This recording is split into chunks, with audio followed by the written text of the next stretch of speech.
Hey, thanks for tuning in, YouTubers. It's Casual the Transformer Collector here, back with another Transformers unboxing slash review. Today's review is on Transformers Siege War for Cybertron Trilogy, Thundercracker. Standard packaging for Siege War for Cybertron figures. Transformers going up the right side of the pack. Generations, Takara Tomy. Name of the toy there. Actual figure in the see-through plastic. Now on the side of the package here, we got dope artwork as always. The Siege line has really cool artwork of all the toys that have been coming out. On the back of the package here, it says it's going to take about 22 steps to transform Thundercracker from his robot to Cybertronian Tetra Jet mode. Right here, they are showing him with a Battlemaster. And it's just showing how you can wield the different Battlemaster figures with Thundercracker. Now on this side of the package, we have cool artwork of the Ark launching from Cybertron with several Autobots and Decepticons kind of fighting in the background and on the surface, with Optimus Prime kind of overlooking the whole thing. Alright, so since we took a look at the packaging, we're going to go ahead and bust this open and get to the good part. Alright, now with this guy out of the box, we're going to bring him up a little bit closer to take a look at. He does have a different face mold from the typical Seeker. He's actually got a little smirk on him. So what a lot of collectors are doing is they're actually taking the head off of this guy, removing that one screw, and changing the head with Starscream, since Starscream would actually, he'd be the more obvious to have the little smirk going on with him. He was like the shadiest Decepticon there was, so that's what a lot of people are doing. Nice head sculpt with that, and it's got the light piping on it. It's able to rotate around a full 360 degrees. Real nice blue, gray, orange for the cockpit there, and he's got some black spots for his arms and his legs. He's got the battle damage thing that's kind of been going on with the Siege War for Cybertron figures lately here, but they're doing a lot better as far as detailing with the toys. As you can see, there's just all kinds of little etchings all throughout the toy, and I'm liking that they're doing that, just going the extra mile and giving you a little bit more.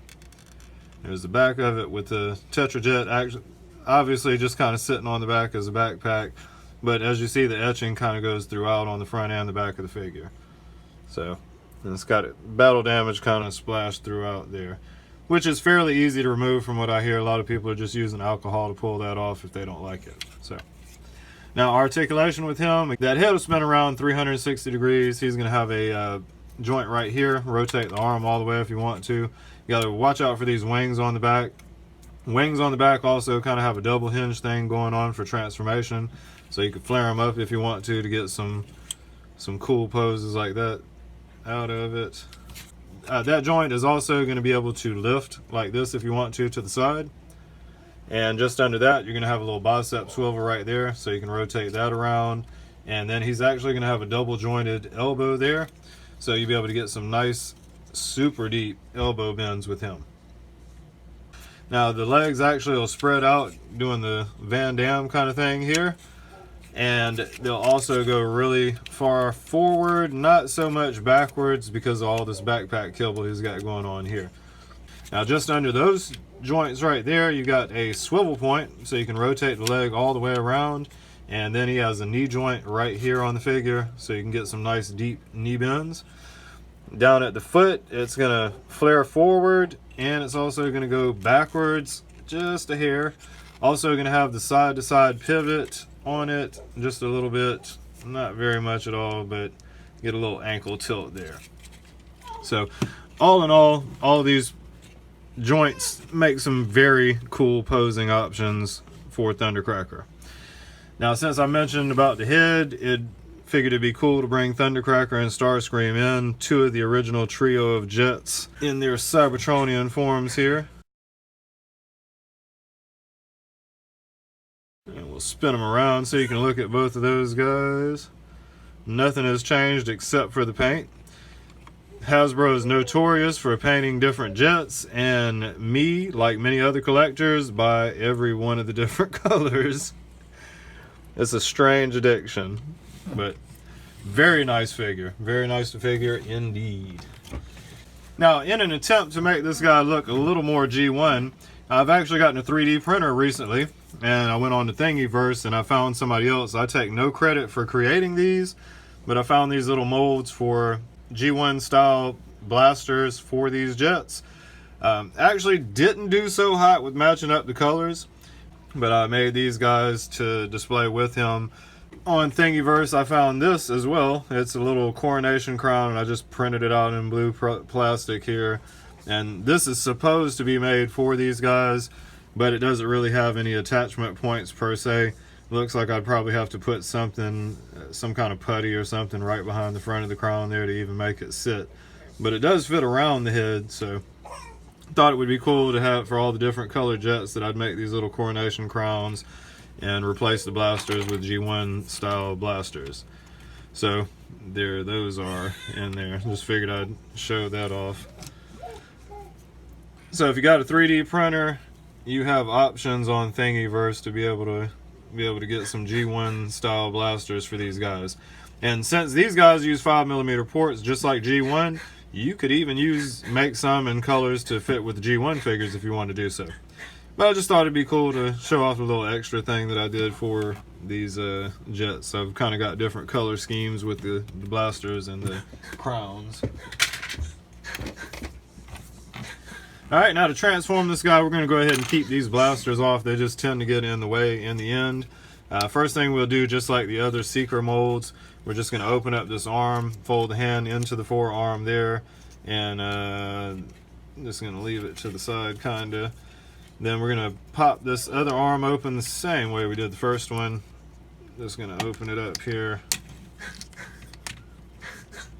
like that and fold the fist into the forearm, close it back up.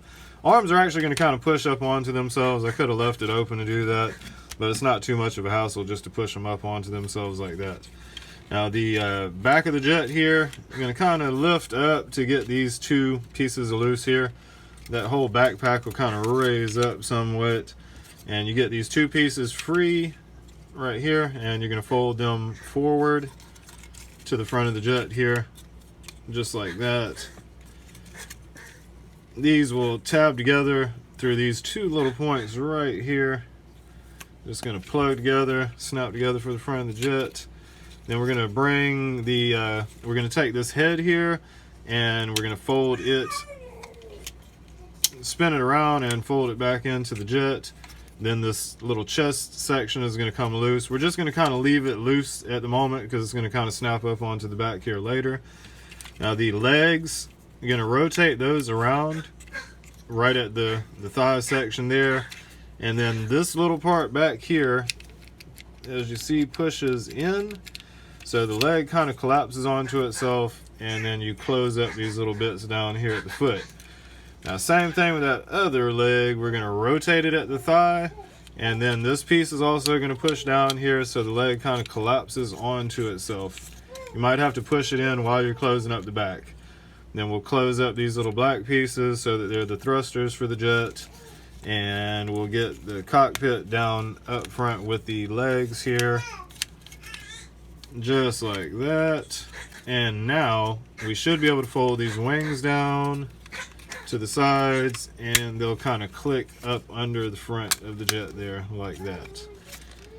Now for the last thing, this chest thing, formerly the chest thing, is just going to kind of snap up onto those wings. You're going to lift it up, and there'll be some tabs right in here that are going to snap into that. Just like that. So there you get the little Tetra mode for Thundercracker, which looks very cool. It's the blue and red paint with the cockpit up here and the black paint around it. Looks really cool. Battle damage on it. It's got the nice Decepticon symbol there. And there's more battle damage on this side with the Decepticon symbol there. Now the blasters, you can take those, and you got a couple of options again. You got the port on the forearm, port on the shoulder, and the port under the wings. Most logically, the port under the wings would probably be the coolest looking here. So you just tab those in like that, and there you have it. There's the Thundercracker's Tetra Jet mode with the blasters there.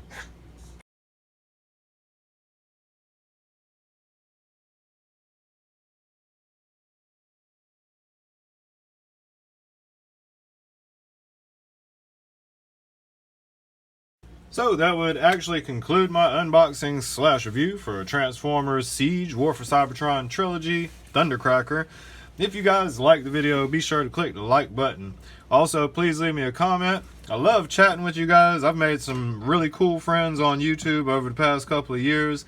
And if you haven't done so already, please subscribe to my channel so you don't miss out on any cool videos or Transformer unboxings in the near future. And hit the bell notification icon so that you get notified when I put a video up. Alright, so with all that said, I appreciate the view again, guys. Casual the Transformer Collector is out.